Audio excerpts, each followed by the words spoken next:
कार्यालयात लोकशाहीर अण्णाभाऊ साठे यांची जयंती मोठ्या उत्साहात साजरी करण्यात आली। यावेळी लोकनियुक्त सरपंच दीपक नागो पाटील यांनी लोकशाहीर अण्णाभाऊ साठे यांच्या प्रतिमेचे पूजन करून लोकशाहीर अण्णाभाऊ साठे यांच्याबद्दल विचार मांडले।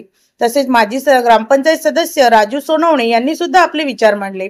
तेव्हा ग्रामविकास अधिकारी दिगंबर धनगर, ग्रामपंचायत सदस्य परमानंद बडगुजर, खलील तडवी, मुकेश बोरसे, शेख अकबर शेख हुसेन, विनोद केवलकर, शेख बिस्मिल्लाह रहमान, सलीम शेख मस्जिद, मुकेश तेली, उमेश बडगुजर, योगेश कुंभार, कांतीलाल बिराडे, सुखलाल बिराडे, ग्रामपंचायत कर्मचारी पंढरीनाथ बोरसे, भागवत बिराडे यांच्यासह ग्रामपंचायत कर्मचारी व समस्त मातंग समाज बांधव तसेच भिल्ल समाज बांधव मोठ्या संख्येने उपस्थित होते।